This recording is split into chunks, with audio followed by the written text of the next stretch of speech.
आणि यानंतर बातमी आहे काँग्रेस नेते बाळासाहेब थोरात यांनी लगावलेल्या टोल्याची। विरोधी पक्षनेता कुणाला करायचा याची चर्चा सुरू करा असा बाळासाहेब थोरातांनी विरोधी पक्षाला टोला लगावलाय। आरशात पाहिल्यास विरोधी पक्षनेता दिसेल, फडणवीसांना मारलेल्या टोल्याची त्यांनी आठवण करून दिली आहे। खासदार फोडणारे आता गल्लीमध्ये आलेले आहेत असं म्हणत त्यांनी अमित शहांच्या महाराष्ट्र दौऱ्यावरून देखील खोचक टोमणा हाणलाय। मुख्यमंत्री पदावरून मव्यात मतभेद नसल्याचा देखील बाळासाहेब थोरातांनी दावा केलेला आहे।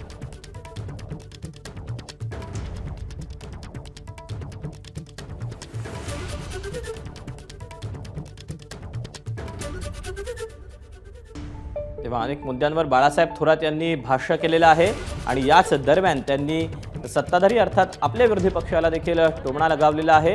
विरोधी पक्ष नेत्याचा जो चेहरा आहे त्याच्यावर आता चर्चा सुरू करा असा टोला बाळासाहेब थोरात यांनी लगावलेला आहे। तर अमित शहांच्या महाराष्ट्र दौऱ्यावरून देखील त्यांनी टीका केलेली आहे।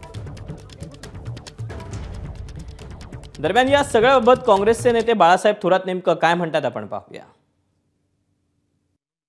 खरं आहे ते की मी म्हटलं होतं की जे फडणवीसजी म्हणत होते की मी परत येणार मी म्हटलं तुम्ही परत नाही, तुम्ही आता विरोधी पक्ष स्वतः पाहिलं तर विरोधी पक्ष नेता दिसेल।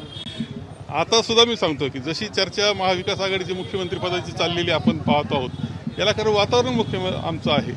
आता त्यांनी विरोधी पक्ष नेता कोण याची चर्चा सुरू करावी। त्यांचं जे आपण पाहतो की ऑपरेशन लोटस याचा अर्थ पैसे द्यायचे आणि आमदार फोडायचे हे त्यांचं आहे।